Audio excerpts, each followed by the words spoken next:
Another key factor is their ability to market well, understand how they are going to increase or maintain the flow of customers. Right. Yeah, that's very important. Because usually what will happen, the first year a restaurant's in business, they'll just get enough traffic because they're new and there's kind of a newness to it. And then after a year, people have kind of been there. It's less exciting. They have to have a good advertising marketing strategy in place to really keep business coming in. And if they don't have that, then I think, a lot of we'll see a decline.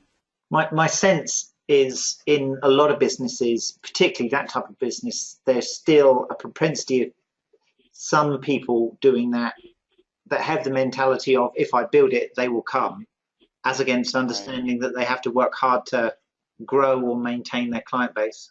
Yeah. I would say there's a couple major factors.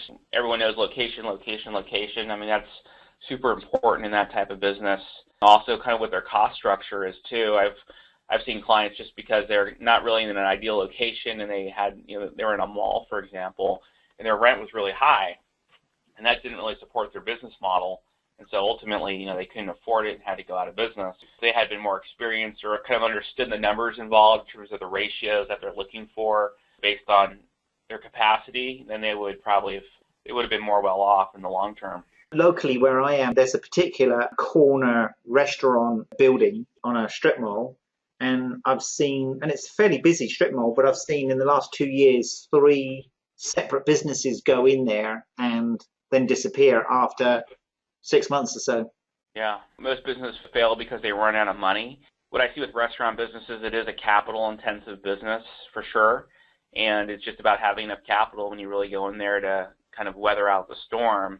Because obviously the ones that are kind of bootstrapped from someone's 401k and they only have X amount of dollars, and once they run out, that's it. They can't really fare very well versus someone that's got more backing behind them. But it's kind of like if you have a brand new concept, you're trying to really test the concept too, right? The concept and the market to see if it works. And then a lot of times it's just a matter of rolling the dice. They don't really know. I think people that tend to do better are people that have had a similar concept before. They've ironed out the kinks, and now they can kind of they can tweak it. Right. But when people are really just kind of experimenting for the first time, I see a high failure rate. This one is a franchise, and I'm curious that would you not typically see in a franchise that the accounting system would be at least defined as part and parcel of the franchise, or no?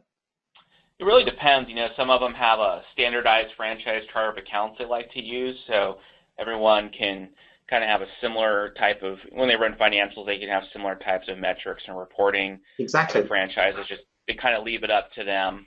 A lot of the franchises are just looking at gross sales anyway, so as long as they have the total sales number, they can calculate their percent, right? And that's all they really care about at the end of the day. So oh, right. Okay. It really varies from franchise to franchise.